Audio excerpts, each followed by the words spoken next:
Assalamualaikum warahmatullahi wabarakatuh. Alhamdulillahirabbil alamin. Bagaimana kabar anak-anak hebat yang di rumah, yang belajar bersama ayah dan ibu? Nah, hari ini kita akan kembali bermain bersama Putri, melanjutkan tema yang kemarin tentang siapa yang masih ingat? Ya, benar sekali, tentang malaikat serta tugas-tugas malaikat. Bersiap yuk, tapi kita berdoa dulu. Berdoanya tangannya diangkat, membaca basmalah bersama-sama. Bismillahirrahmanirrahim. Nah, pekan lalu kita sudah mengenal 4 malaikat beserta tugasnya. Sekarang akan Bu Guru tanya, siapa malaikat yang mencatat amal baik? Benar sekali, malaikat raqib. Siapa yang mencatat amal perbuatan buruk? Oh iya, benar, malaikat atid. Dan siapa ya malaikat yang pembawa rezeki? Benar, malaikat Mikail. Dan yang terakhir, coba Bu Guru tanya, masih ingatkah anak-anak yang di rumah? Malaikat siapa yang menyampaikan wahyu Allah? Iya, 100. Tepuk tangan, anak-anak hebat.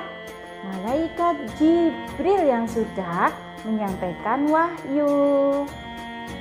Anak-anak yang hebat, apakah kalian masih ingat bahwa dulu anak-anak pernah menanam biji kecambah, biji kacang. Nah, tentunya kalian masih ingat bahwa biji-biji tersebut tumbuh atas izin Allah. Apakah tumbuhnya semuanya sama atau berbeda-beda ya? Tentunya ada yang tinggi, ada yang rendah. Ternyata pertumbuhannya itu berbeda-beda. Biji bisa tumbuh karena atas izin Allah. Biji-bijian diberikan rezeki oleh Allah melalui malaikat Mikail. Oke, tadi kita tahu bahwa tumbuhan itu diberikan rezeki Allah melalui malaikat Mikail. Sama loh seperti halnya manusia. Manusia diberikan rezeki oleh Allah melalui malaikat Mikail juga. Nah, contoh lainnya dari tugas malaikat Mikail itu adalah Allah menurunkan hujan yang airnya nanti bermanfaat untuk tumbuh-tumbuhan supaya subur. Ada juga Allah memberikan rezeki berupa sinar matahari yang cahayanya bermanfaat untuk seluruh makhluk yang ada di bumi. Ada juga Allah memberikan sayur-sayuran, buah-buahan yang sangat bermanfaat untuk kesehatan kita, untuk supaya anak-anak tumbuh menjadi anak yang sehat dan kuat. Oke, Bu Guru sudah memberi contoh loh tugas malaikat Mikail. Sekarang coba Bu Guru mau dengarkan. Anak-anak ada yang bisakah memberikan contoh kepada Bu Guru? Apa ya tugas malaikat Mikail? Ayo coba sebutkan. Boleh ditulis di buku ceritanya atau di buku gambarnya. Nanti boleh ditunjukkan sama Bu Guru contoh tugas malaikat Mikail. Wah, Masya Allah, ternyata Allah telah memberikan kita banyak sekali nikmat-nikmat yang sampai tidak bisa kita hitung. Betapa banyaknya nikmat Allah, sehingga selalu kita bersyukur kepada Allah. Bagaimana ya caranya bersyukur kepada Allah? Benar, ucapkan Alhamdulillahirabbil alamin. Sebagai wujud kita bersyukur kepada Allah, hendaknya kita selalu mengucapkan Alhamdulillah. Anak-anak, selanjutnya Bu Guru akan bercerita tentang tugas malaikat Jibril. Ceritanya tentang kisah Nabi Muhammad ketika menerima wahyu dari Allah.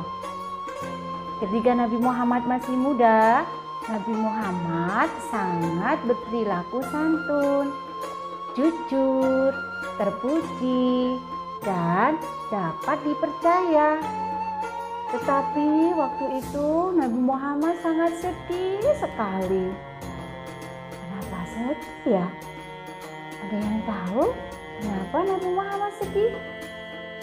Iya, karena waktu itu masyarakat dekat tinggalnya Nabi Muhammad, orang-orangnya sukanya hanya bersenang-senang.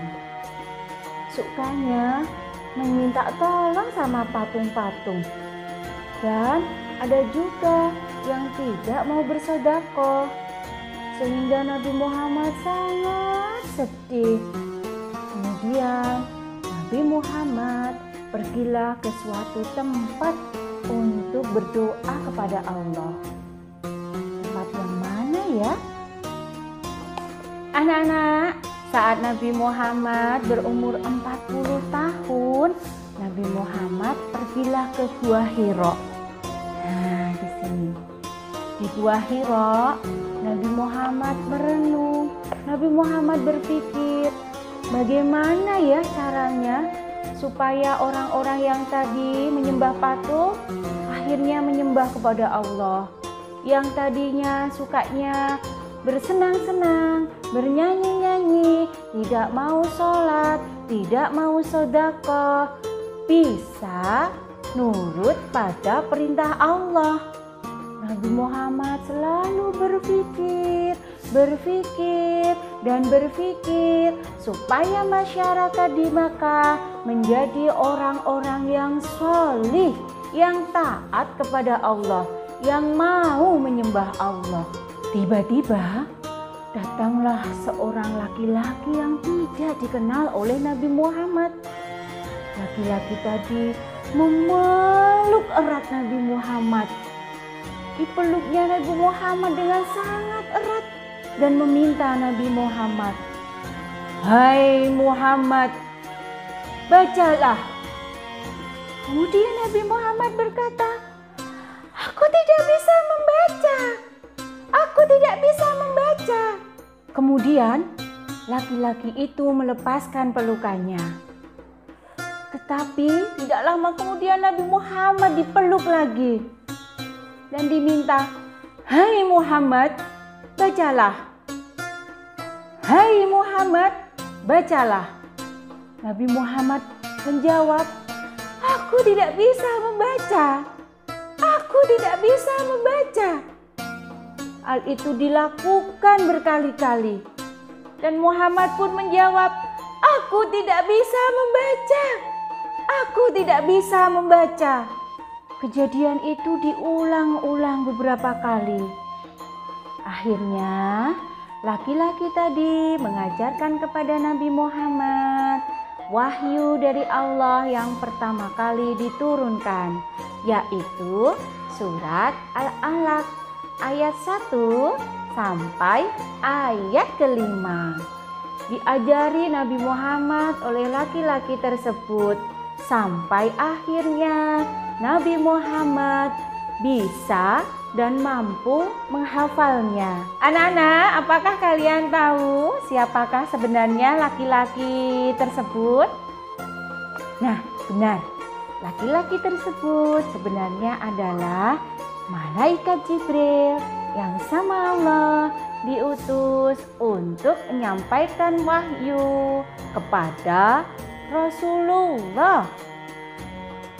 Alhamdulillah, cerita tentang malaikat Jibril sudah Bu Guru sampaikan. Kita semua jadi tahu bahwa malaikat Jibril sudah menyampaikan wahyu kepada Rasulullah. Selanjutnya coba kalian ingat yang Bu Guru tempel di sini, bahwa manusia muslim Tuhannya adalah Allah dan nabinya adalah Nabi Muhammad Sallallahu Alaihi Wasallam. Baik anak-anak, alhamdulillah kita sudah banyak mengenal nama malaikat beserta tugas-tugasnya. Kita ulangi bersama-sama yuk. Yang pertama, yang bertugas mencatat amal baik malaikat Raqib. Yang bertugas mencatat amal buruk malaikat Atid. Yang bertugas menyampaikan wahyu adalah malaikat Jibril. Dan yang bertugas membawa rezeki adalah malaikat Mikail. Alhamdulillah di rumah nanti boleh diulang-ulang sama ayah dan ibu sampai anak-anak bisa menghafalnya. Selanjutnya, hendaknya kita selalu bersyukur kepada Allah karena Allah sudah memberikan rezeki yang sangat banyak sekali kepada kita. Caranya selalu mengucapkan Alhamdulillah, sehingga rezeki yang kita terima selalu membawa keberkahan untuk kita semuanya. Anak-anak, alhamdulillah kita sudah selesai bermain sama Putri. Sampai di sini dulu. Insya Allah kapan-kapan kita lanjutkan. Kalau dari Putri ada salah, mohon dimaafkan. Wassalamualaikum warahmatullahi wabarakatuh.